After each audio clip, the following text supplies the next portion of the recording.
اور جب ان کے پاس اللہ کی طرف سے پیغمبر آخر الزمان صلی اللہ علیہ وآلہ وسلم آئے اور وہ ان کی آسمانی کتاب کی تصدیق بھی کرتے ہیں، تو جن لوگوں کو کتاب دی گئی تھی ان میں سے ایک جماعت نے اللہ کی کتاب کو پیٹ پیچھے پھینک دیا، گویا وہ جانتے ہی نہیں، اور ان چیزوں کے پیچھے لگ گئے جو سلیمان کے عہد سلطنت میں شیاطین پڑھا کرتے تھے۔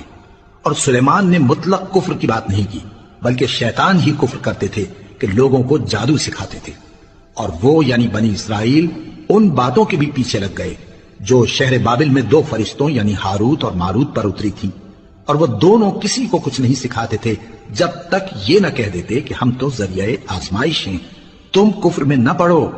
غرض لوگ ان سے وہ چیز سیکھتے جس سے میاں بیوی میں جدائی ڈال دیں، اور اللہ کے حکم کے سوا وہ اس چیز سے کسی کا کچھ بھی نہیں بگاڑ سکتے تھے، اور کچھ ایسے منتر سیکھتے جو ان کو نقصان ہی پہنچاتے اور فائدہ کچھ نہ دیتے۔ اور وہ جانتے تھے کہ جو شخص ایسی چیزوں یعنی سحر اور منتر وغیرہ کا خریدار ہوگا اس کا آخرت میں کچھ حصہ نہیں، اور جس چیز کے عوض انہوں نے اپنی جانوں کو بیچ ڈالا وہ بری تھی۔ کیا اچھا ہوتا جو وہ اس بات کو جانتے، اور اگر وہ ایمان لاتے اور پرہیزگاری کرتے تو اللہ کے ہاں سے بہت اچھا صلہ ملتا۔ کیا اچھا ہوتا جو وہ اس سے واقف ہوتے۔ اے اہل ایمان، گفتگو کے وقت پیغمبر صلی اللہ علیہ وآلہ وسلم سے رائنا نہ کہا کرو، انظرنا کہا کرو، اور خوب سن رکھو، اور کافروں کے لیے دکھ دینے والا عذاب ہے۔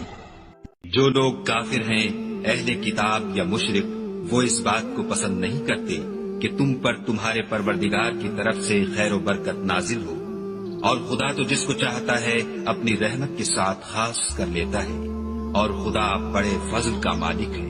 ہم جس آیت کو منسوخ کر دیتے یا اسے فراموش کرا دیتے ہیں تو اس سے بہتر یا ویسی ہی اور آیت بھیج دیتے ہیں۔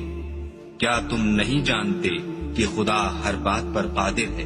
اور اللہ کے سوا تمہارا کوئی دوست اور مددگار نہیں۔ مسلمانوں، کیا تم یہ چاہتے ہو کہ اپنے پیغمبر صلی اللہ علیہ وآلہ وسلم سے اسی طرح کے سوال کرو جس طرح کے سوال پہلے موسیٰ سے کیے گئے تھے؟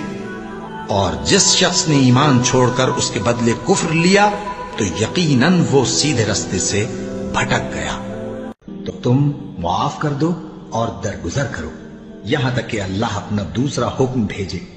بے شک اللہ ہر بات پر قادر ہے۔ اور نماز ادا کرتے رہو اور زکوٰۃ دیتے رہو، اور جو بھلائی اپنے لیے آگے بھیج رکھو گے اس کو اللہ کے ہاں پالو گے۔ کچھ شک نہیں کہ اللہ تمہارے سب کاموں کو دیکھ رہا ہے۔